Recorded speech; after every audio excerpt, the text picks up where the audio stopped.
mengucapkan kalimat suci, kalimat mulia, kalimat sempurna, kalimat yang penuh dengan makna dan juga hukum-hukum yang telah diajarkan oleh Sang Pencipta kepada seluruh orang-orang yang beriman, agar mereka bisa mendekatkan diri kepadanya dengan mengucapkan kalimat ini.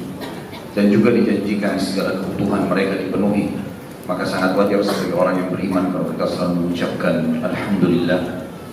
Juga kita panjatkan salam hormat kita, salam sejahtera kepada manusia terbaik yang telah dipilih oleh Sang Pencipta Allah untuk menjadi suri tauladan bagi setiap orang beriman, bahkan seluruh manusia.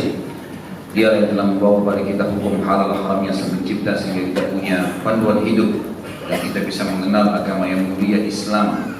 Sang Pencipta bersama malaikatnya telah mengucapkan salam hormat kepada orang terbaik ini atau manusia terbaik ini, dan juga diperintahkan untuk kita mengucapkannya. Maka sangat wajar kalau kita selalu membacakan salawat dan taslim kepada Nabi besar Muhammad sallallahu alaihi wasallam. Semoga Allah berkahi saudara beriman. Kita lanjutkan bahasan dosa-dosa besar, dan malam ini kita masuk dosa besar ke-51 tentang menyakiti para kekasih Allah dan memusuhi mereka. Dan sebelumnya kita sudah membahas pasal atau dosa besar ke-50, masalah menyakiti kaum muslimin dan mencaci maki mereka. Jadi memang dua materi atau dua bab ini punya hubungan satu sama yang lain, ada relevansinya. Kalau yang sebelumnya kita membahas umumnya tidak boleh menyakiti siapa saja yang syahadat, laki-laki, perempuan, anak kecil, orang tua, dan hukumnya hukum zahir yang kelihatan di depan mata kita. Kalau malam ini kita bahas lebih khusus lagi, menyakiti, mencaci maki para wali Allah. Terjemahan Indonesianya adalah kekasih Allah atau orang-orang yang dekat dengan Allah. Selain menyakiti, juga ditambah dengan memusuhi mereka. Teman-teman sekalian, ulama coba mengerucutkan dan menjelaskan siapa itu wali Allah, sehingga kita tahu dan kita tidak boleh bermacam-macam dengan orang-orang seperti itu. Artinya jangan sampai kita berbuat hal-hal yang menyakiti bahkan memusuhi mereka.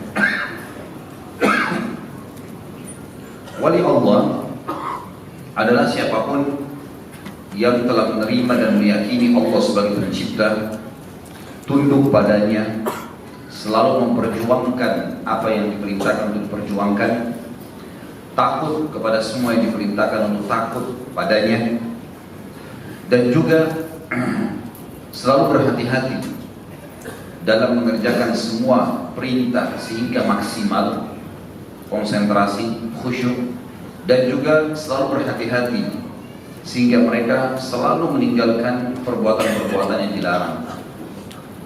Orang-orang seperti ini dikenal dengan waliullah. Tentu saja mereka mengikuti suri tauladan Nabi Muhammad SAW dalam segala lini kehidupannya, karena orang yang paling dekat dan paling layak mendapatkan istilah waliullah adalah Nabi Muhammad SAW. Puncak para wali adalah beliau SAW.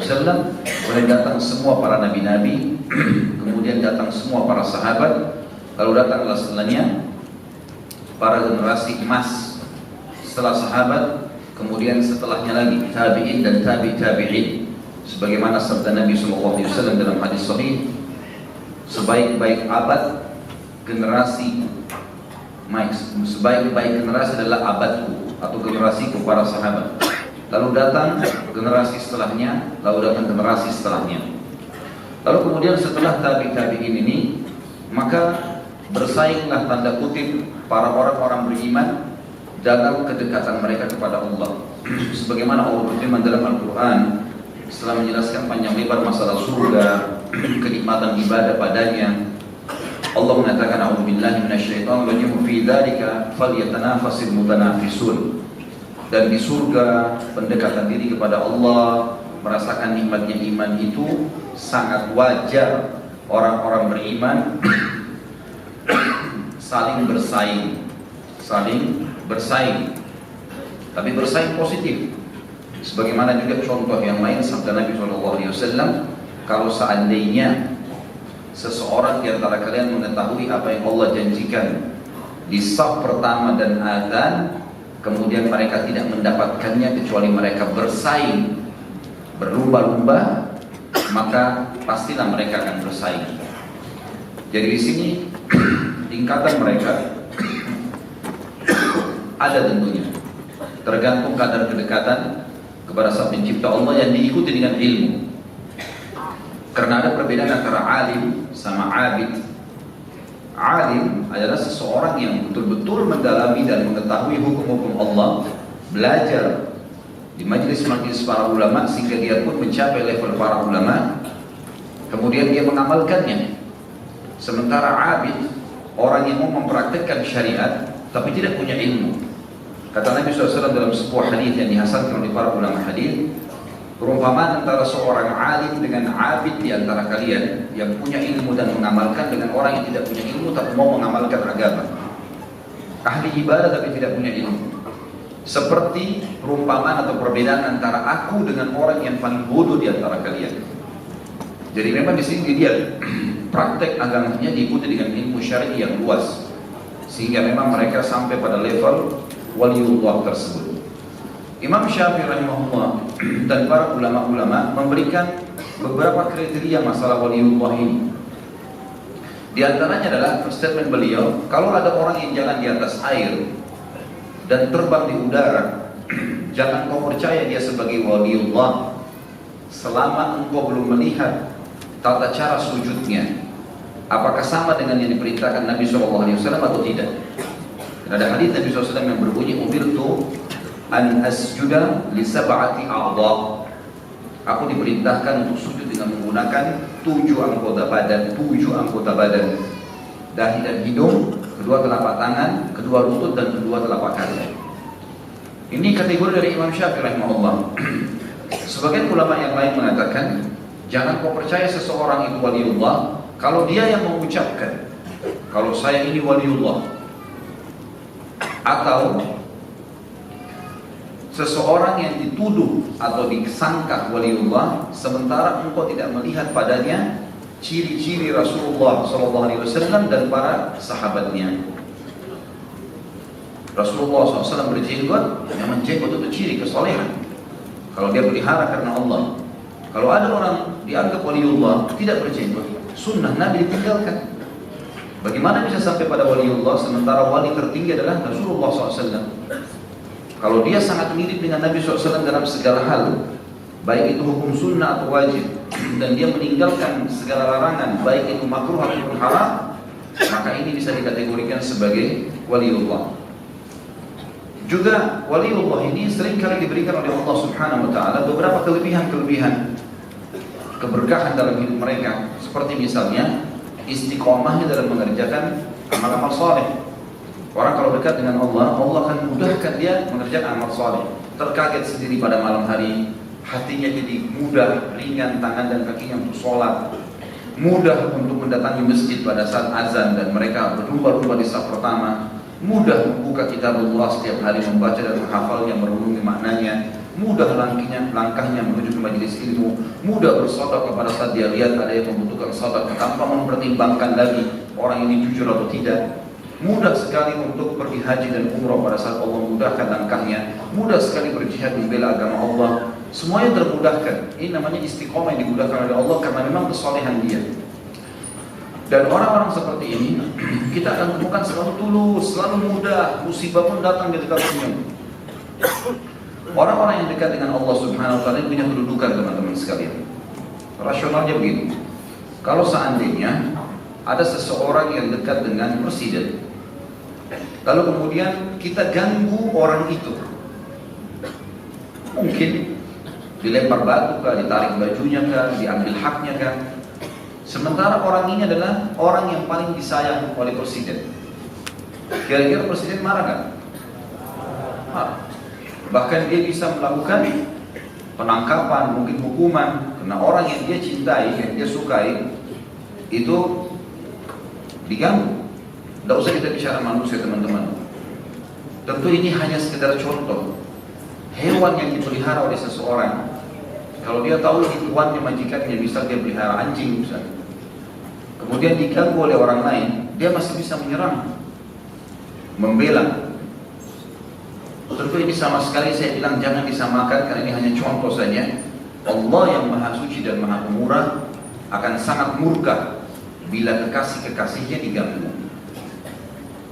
Jadi kita menyakiti orang muslim umumnya dengan menyakiti orang-orang yang ahli ibadah dan ahli ilmu, ini berbeda sekali.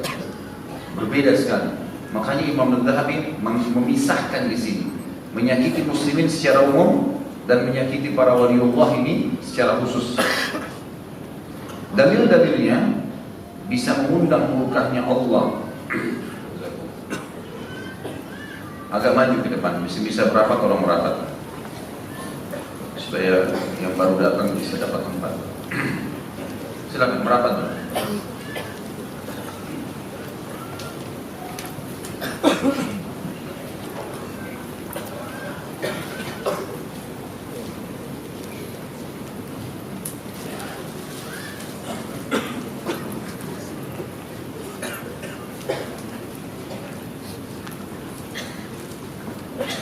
Di sebelah kiri juga kalau masih bisa merapat, tolong teman-teman yang baru masuk isi ke sebelah kiri saya, berarti sebelah kanannya jemaah ya. Di pojok-pojok masih bisa. Kalau seseorang menyakiti para waliullah, para ulama, orang-orang yang dekat dengan Sang Pencipta Allah, yang tiap hari kerjanya ngurus agamanya Allah, orang-orang yang semestinya paling layak untuk kita hormati, kita hargai. Saya melihat ada beberapa orang selalu persepsinya negatif kepada para dai atau para ulama itu, yang sebenarnya banyak hal-hal dari indikasi-indikasi atau poin-poin yang menunjuk mereka ke level waliullah itu. Maksudnya ilmunya, amal-amal yang dikerjakan setiap hari, peduli terhadap agama Allah. Ada orang subhanallah dari mulai dia balik, dia sudah menuntut ilmu dan terus peduli agama Allah sampai dia meninggal, luar biasa. Tapi banyak orang menganggap dai ini, alim ini biasa. Terbukti kalau datang ke rumahnya, dia tidak melayani seorang alim itu sebagaimana dia layani tamu-tamu yang lain.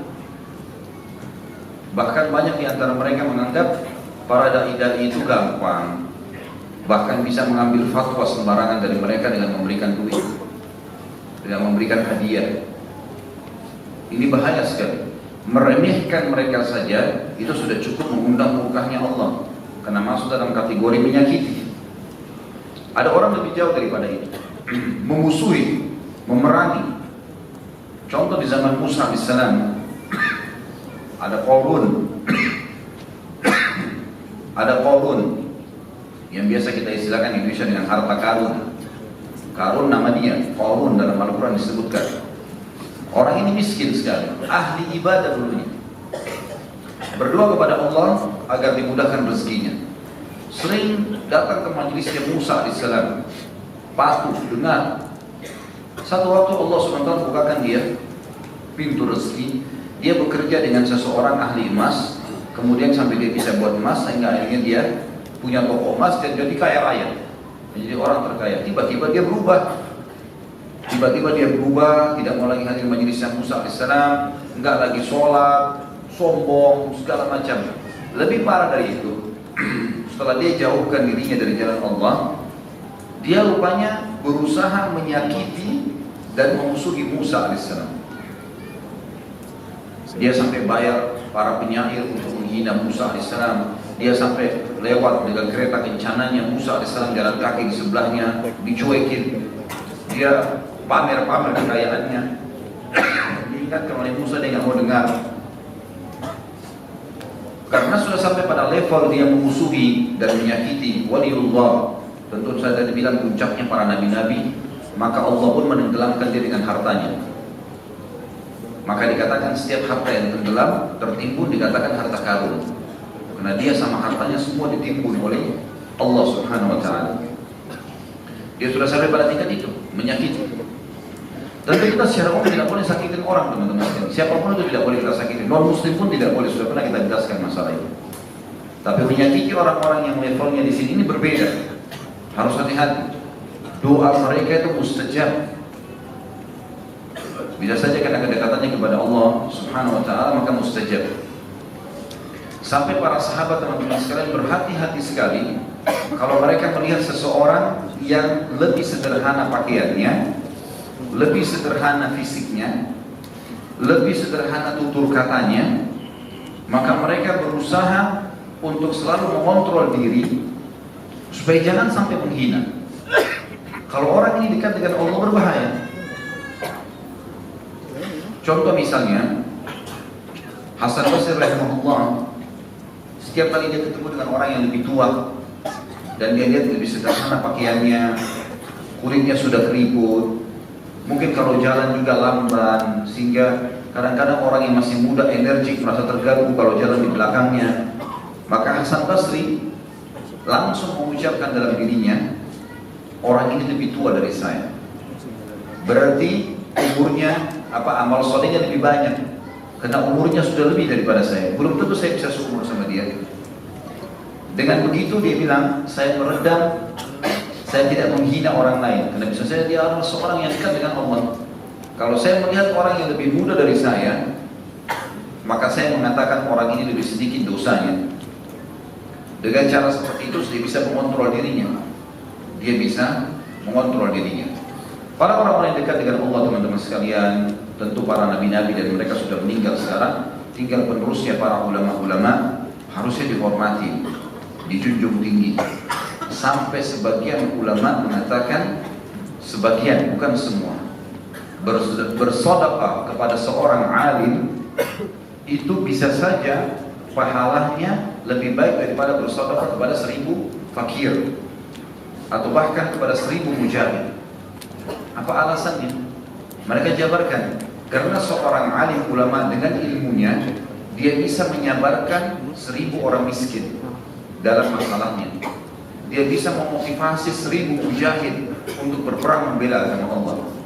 Jadi satu orang alim ini punya kedudukan yang sangat tinggi di agama. Memang mereka adalah pengganti para nabi-nabi. Dan kita sudah tahu Nabi Muhammad SAW adalah nabi yang paling mulia, manusia yang paling mulia. Bahkan beliau mengatakan, saya pemimpin anak Adam dan saya penghulunya pada hari kiamat. Riwayat lain, apakah kalian tahu bagaimana manusia mengenal kedudukan pada hari kiamat? Lalu para sahabat mengatakan, Allah dan Rasul lebih tahu. Kata Nabi SAW, nanti manusia akan kepanasan di mahsyar, kemudian mereka sudah bingung, tidak ada jalan keluar. Allah tidak datang menghakimi mereka. Mereka pun datang kepada Adam, Adam menolak, Idris menolak, Saleh menolak, semua nabi-nabi menolak, sampai mereka datang kepadaku. Dan mereka mengatakan, hai Muhammad, engkau adalah nabi terakhir yang diutus oleh Allah untuk semua manusia, maka mintalah kepada Allah agar Allah datang menghakimi kami. Maka saya pun mengatakan, ana lahu, saya pemiliknya, saya pemilik. Lalu Nabi SAW sujud di bawah singgasananya Allah, arsy-nya Allah. Kemudian Allah membukakan, kata Nabi SAW, Allah membukakan untukku puji-pujian yang tidak dibukakan untuk orang sebelumku, untuk orang-orang sebelumku, sampai terdengar suara Allah mengatakan, ya Muhammad, rafa' ra'sak washfa' tushfa'. Hai Muhammad, angkat kepalamu, maka berikanlah syafaat, pertolongan, engkau akan terima syafaatmu. Jadi Nabi Muhammad SAW adalah pemimpin manusia dan pemimpin para nabi-nabi. Berarti siapapun yang mengadakan atau meneruskan ajaran Nabi SAW itu levelnya sangat tinggi. Sampai ulama sekarang sepakat mengatakan yang paling afdal setelah para nabi-nabi adalah sahabat-sahabat Muhammad SAW, mengalahkan semua sahabat nabi-nabi yang lain. Sahabatnya Isa, sahabatnya Musa, sahabatnya Yunus, semua dikalahkan dengan sahabat Rasulullah SAW. Sebagaimana juga ulama-ulamanya umat-umat sebelum kita dikalahkan dengan ulama kita sekarang. Karena memang level nabinya lebih tinggi, level para sahabat nabi lebih tinggi, syariatnya lebih merata, meluas ke seluruh dunia. Maka ulamanya pun punya kedudukan. Oleh itu teman-teman sekalian, jalin hubungan yang baik dengan para ulama, para ahli ibadah, orang-orang yang dekat dengan Allah. Hormati mereka, layani mereka, karena memang mereka punya kedudukan yang tinggi. Saya dan antum sekalian harus bisa memahami masalah itu, bagaimana kita bermuamalah dengan para ulama-ulama ini. Sampai Ubay bin Ka'ab radhiyallahu anhu pernah, waktu Ibnu Abbas di atas untanya lagi jalan, maka beliau pun memegang tali kekangan untanya, kemudian pada saat mau turun dipegang pelanahnya supaya Ibnu Abbas injak pelana dan di bawahnya tangannya Ka'ab. Lalu ditanya, kenapa Anda lakukan itu? Bukankah Abdullah bin Abbas selevel umurnya dan segalanya dekat dengan Ubay bin Ka'ab? Kata Ubay, begitulah kami bermuamalah pada para ulama kami. Jadi tidak berlebihan, tapi memang menghormati mereka perlu, gitu kan? Ada orang teman-teman sekalian, kalaupun misalnya seseorang tidak berpikir untuk menghormati para ulama ataupun berteman dengan mereka, maka minimal jangan menyakiti, karena menyakiti dosa besar, apalagi memusuhi mereka. Imam Adz-Dzahabi rahimahullah mengangkat dari pertama surah Al-Ahzab ayat 57 sampai 58. A'udzu billahi minasyaitonir rajim. Innal ladzina yu'dzuna Allaha wa rasulahu la'anahumullahu fid dunya wal akhirati wa 'adda lahum 'adzaban muhina. والذين يؤذون المؤمنين والمؤمنات بغير ما اكتسبوا فقد احتملوا بهتانا وإثما مبينا. Sesungguhnya orang-orang yang menyakiti Allah dan Rasul-Nya, Allah akan melaknatinya di dunia dan di akhirat, dan menyediakan baginya siksa yang menghinakan. Dan orang-orang yang menyakiti orang-orang yang mukmin dan mukminah tanpa kesalahan yang mereka perbuat, maka sungguh mereka telah memikul kebohongan dan dosa yang nyata. Makna daripada ayat ini, sesungguhnya orang-orang yang menyakiti Allah dan Rasul-Nya. Bagaimana yang dimaksud dengan menyakiti Allah dan Rasul-Nya? Siapapun yang menghina Allah, syariat-syariatnya, atau menisbatkan sesuatu kepada Allah yang tidak layak untuk Allah. Ada sebuah hadis Nabi SAW yang berbunyi, tidak ada yang lebih sabar daripada Allah, kata Nabi SAW. Tidak ada yang lebih sabar dari Allah. Mereka menisbatkan anak pada Allah, padahal Allah tidak punya anak. Dan Allah sabar, tetap memberikan kepada mereka rezeki, tetap memenuhi kehidupan mereka, tetap memaafkan kalau mereka minta maaf. Jadi Allah Azza wa Jalla di sini bukan disakiti seperti manusia menyakiti manusia yang lain, tapi mereka menisbatkan sesuatu kepada Allah, dan Allah membahasakan yang menyakiti Allah. Walaupun Allah Azza wa Jalla jauh lebih mulia, Allah bisa menghukum siapa saja, tapi Allah gunakan bahasa itu. Sesungguhnya orang-orang yang menyakiti Allah dan Rasul-Nya. Kalau Rasulullah SAW menghina sunnahnya, menghina ajarannya, ya, tidak menghormati, tidak menerapkan. Dan juga Nabi SAW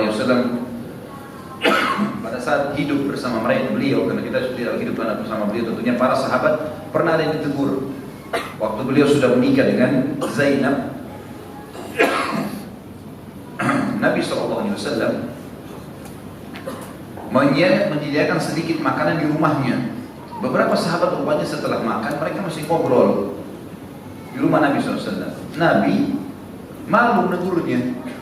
Nabi SAW punya rasa malu, dan kata Aisyah anha, Rasulullah SAW lebih malu daripada anak gadis yang dipikir di rumahnya. Santun sekali Nabi SAW, malu untuk mengingatkan, sudah nggak usah. Turun ayat Al-Quran, sesungguhnya Allah memperingatkan kepada kalian, kalau sudah diundang makan, bubarlah, karena itu menyakiti Rasul, dan dia malu menyampaikan pada kalian, sementara Allah tidak malu menjelaskan yang hak. Ada orang-orang begitu, ada juga orang yang datang teriak-teriak, orang Badui dari luar rumah Nabi SAW, hai Muhammad, keluarlah, hai Muhammad, keluarlah. Nggak panggil Rasulullah, tidak menyebutkan nama-nama yang layak untuk beliau. Maka Nabi SAW keluar, dan Allah sebutkan tentang orang-orang yang teriak-teriak dari depan rumah Nabi SAW, tidak punya adab dan tata krama ini. Mereka sebagai orang yang tidak berakal, orang yang tidak berakal, bahkan bisa menghancurkan amal-amal soleh mereka kalau mereka sengaja melakukannya. Kemudian dikatakan, dan orang-orang yang menyakiti, di sini dikatakan orang yang menyakiti Allah dan Rasul-Nya, Allah akan melaknatnya, mengangkat berkah hidupnya di dunia dan di akhirat. Di akhirat dia tidak masuk surga, kecuali dihukum dulu di neraka. Dan menyediakan baginya siksa yang menghinakan. Kata ulama tafsir, di dunia dan di akhirat, karena Allah gunakan kalimat itu sebelumnya. Dan orang-orang yang menyakiti orang-orang mukmin dan mukminah tanpa kesalahan yang mereka perbuat. Tiba-tiba lewat, diolok-olok, ditertawakan, dianggap lucu lah, ya, atau apalah saja. Segala macam perilaku yang mereka lakukan, tanpa kesalahan yang mereka lakukan, bukan karena mungkin sengaja melakukan satu perbuatan sehingga kita ingatkan, tidak. Maka suku mereka telah memikul kebohongan dan dosa yang nyata. Makna kebohongan dalam Islam, kalau ada orang bohong sengaja dicambuk 80 derah. Dan dosa yang nyata artinya hukuman yang akan datang membalas dosa itu. Juga dalam sabda Nabi SAW, hadis sahih riwayat Bukhari dalam kitab Ar-Riqaq, bab at-tawadhu, bab merendah, nomor 6502, kata Nabi SAW, yaqulullahu ta'ala, man 'ada li waliyan faqad adantuhu bil harb. Allah Ta'ala berfirman, barang siapa yang memusuhi seorang kekasihku, kekasih milikku, maka aku telah mengumumkan perang terhadapnya. Dalam riwayat lain atau lafaz lain, faqad barazani bil muharabah, maka dia telah menantangku untuk perang tanding. Di dalam riwayat lain tentu juga hadis sahih, kata Nabi SAW, sesungguhnya Allah akan membalas untuk wali-walinya sebagaimana singa membalas kepada lawan-lawannya. Ini riwayat yang luar biasa. Sesungguhnya Allah akan membalas untuk wali-walinya sebagaimana singa yang membalas lawan-lawannya. Jadi singa itu jarang sekali diganggu oleh hewan lain. Kalau dia terganggu, dia akan menyerang dan dia tidak akan berhenti sampai dia menaklukkan musuhnya. Nabi SAW menggunakan isyarat kalimat ini. Artinya Allah Subhanahu wa Ta'ala akan menghukumnya dalam waktu dekat. Ada riwayat lain teman-teman sekalian. Riwayat ini riwayat sahih. Abu Bakar radhiyallahu anhu, siapa yang tidak mengenal sahabat mulia ini? Abdullah bin Quhafa, Abdullah bin Abi Quhafa radhiyallahu anhu. Dia dan ayahnya tentu sahabat, karena Abi Quhafa masuk Islam di pembebasan kota Mekah. Radhiyallahu anhu ajma'in. Kita tahu juga teman-teman sekalian hadis tentang Uwais al-Qarni, di mana Nabi SAW menyuruh Abu Bakar, menyuruh Umar dan Ali untuk memohon ampun kepada Allah melalui dia karena kesolehannya. Maka bagaimana Nabi SAW mendudukkan seseorang dari umatnya yang belum bertemu dengan beliau, hanya beriman kepada risalah beliau di zaman beliau tapi tidak sempat melihat. Maka Nabi SAW berkata kepada Umar dan Ali, hai Umar dan Ali, kalau kalian bertemu dengan Uwais al-Qarni dari suku Qarn di Yaman, maka mohonlah kepada dia agar beristighfar kepada Allah untuk kalian berdua. Ini bukan sahabat biasa. Umar sama Ali, dua-dua dapat jaminan surga. Mertua sama anak mantu Nabi. Ini luar biasa. Sengaja Nabi sebutkan kalimat ini supaya memotivasi semua yang lainnya, muslimin. Umar bin Khattab dari zaman itu setiap musim haji ketemu sama orang. Tentu Nabi SAW sebutkan cirinya, orangnya berkulit sedang, tidak putih, tidak juga gelap kulitnya, tapi di tubuhnya pernah kena penyakit kulit dan tertinggal besar seperti koin dirham di pundaknya berwarna putih, belang. Kemudian dia punya seorang ibu yang tua sekali, dia berbakti padanya. Carilah dia. Umar setiap musim haji tanya orang-orang Yaman, ada nggak Uwais? Ada nggak Uwais? Nggak ada. Nggak ada nama Uwais, kita nggak kenal. 1 tahun, 2 tahun, 3 tahun, 4 tahun, sampai Nabi SAW meninggal, sampai Abu Bakar meninggal, sampai Umar bin Khattab pun berpuasa 10 tahun. Setiap tahun dia bertanya. Di tahun terakhir, tahun 23, di tahun Umar bin Khattab meninggal dunia, di musim haji baru dia dapat. Dia tanya orang-orang Yaman, mereka bilang, hai ahli mukminin, setiap tahun Anda bertanya masalah Uwais, kami nggak kenal.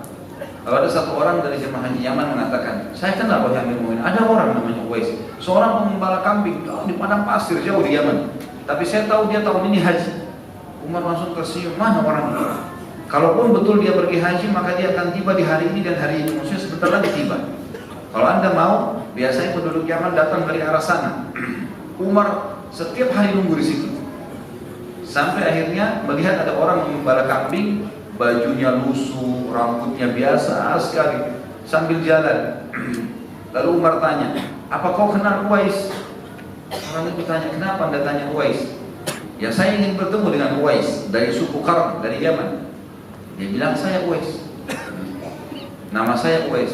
Umar tanya, apa kau pernah kena penyakit kulit dan kau minta doa sama Allah, Allah sembuhkan? Ada sisa seperti koin dirham saja? Dia bilang iya. Bisa saya lihat pundakmu? Dibuka pundaknya, ada benar tanda itu. Apa kau punya seorang ibu yang tua? Iya. Kau bakti padanya? Dia bilang iya. Kalau gitu istighfar kepada Allah untuk saya. Waktu itu Uwais, ada dua riwayat yang pertama menjelaskan kalau Uwais sudah mengenal Umar, dia mengatakan, wahai Amirul Mukminin, saya beristighfar untuk anda. Kata Umar, iya, karena Rasulullah yang suruh. Riwayat yang lain, Uwais tidak mengenal, belum mengenal Umar. Lalu dia tanya, anda ini siapa? Kata Umar, saya Umar bin Khattab. Kaget Uwais, masyhur namanya, khalifah, sahabat Rasulullah. Apakah saya beristighfar kepada Allah untuk anda? Kata Umar, iya, karena Rasulullah SAW yang suruh. Sebut nama saya, disebut nama kamu. Baik, dia istighfar kepada Allah. Uwais mengistighfar untuk Umar kepada Allah. Ya Allah, ampunilah Umar, ampunilah keluarganya. Selesai. Umar bin Khattab buru-buru lari, cari mertuanya dia. Mertuanya Umar Ali.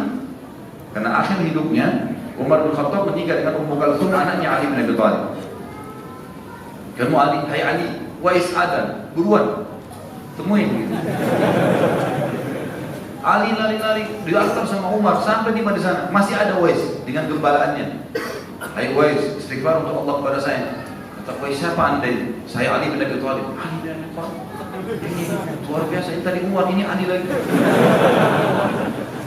Kaget dia, sahabat Nabi yang mulia. Kenapa? Rasulullah yang suruh. Lalu kata Umar, betul hai Uwais, dua-dua kami ini disebutin namanya. Hai Umar, hai Ali, kalau ketemu dengan Uwais dirinya seperti ini, beristighfar kepada Allah. Rasulullah sebutin iya. Baik, ya Allah ampunilah Ali, keluarganya, seterusnya. Selesai. Rupanya keduanya ini nggak bisa sabar, nyebarin ke muslimin. Kami sudah bertemu dengan Uwais. Seluruh orang muslim haji cari Uwais. Cari. Keliling-keliling nggak ada yang ketemuin, nggak ada yang ketemuin. Sudah nggak ada Uwais. Satu tempat haji dicari nggak ada. Sama gembalaannya semua nggak ada. Disebutkan di sebuah riwayat, sebuah asal yang menyebutkan tentang kisahnya. Beberapa tahun kemudian, sekitar 5-6 tahun kemudian, ada orang yang melihat Uwais Al-Qarni di Irak. Dan di musim haji itu dia tidak ada. Dia udah pulang, dia udah lari, dia tahu ada masalah ini. Dia pulang. Maka dicari di Yaman pun, orang cari di Yaman ini jemaah haji pulang cari Uwais semuanya. Enggak ada. Udah ada hilang. 5-6 tahun kemudian ada orang mengatakan, saya bertemu dengan Uwais dengan cirinya di Irak. Dia sedang memungut makanan dari sampah muslimin. Orangnya miskin. Kemudian dia bersihkan makanan tersebut dan hampir setiap hari setelah dia bersihkan, dia tata makanan tersebut, kemudian dia membagi antara dia dengan orang-orang miskin yang lainnya.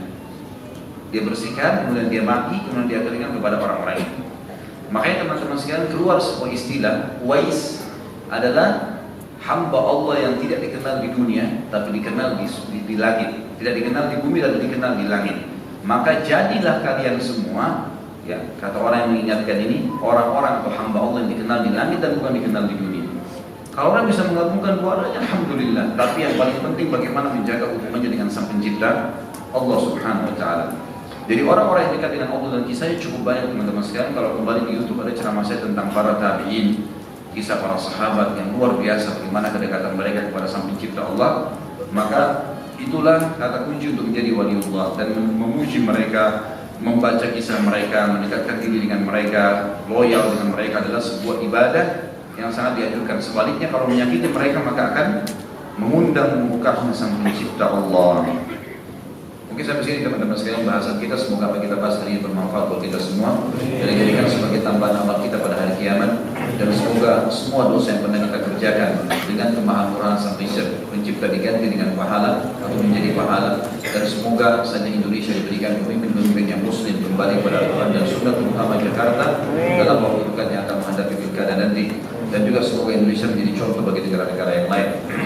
Dan kita mendoakan saudara kita dan tidak akan pernah kita lupa saudara kita di Palestina, di Syria, di Yaman, di Irak, di Myanmar, dimanapun mereka berada sedang bertindak. Semoga Allah ikhlaskan niat mereka, terima para syuhada mereka, mudahkan Islam tangan mereka dan tangan kita semua. Dan semoga Allah pastikan kita bersama mereka di pahala baik dengan doa hati juga dengan jiwa kita. Dan semoga Allah dengan kemahamurahannya menyatukan kita semua di surga firdausnya tanpa hisab. Semua yang saya lakukan di majlis ilmu yang mulia ini. Kalau ada benar dari Allah, berdasarkan dari saya mohon dimaafkan. Subhanallahumma bihamdika, asyhadu an la ilaha illa anta, astaghfiruka wa atubu ilaik. Wassalamualaikum warahmatullahi wabarakatuh.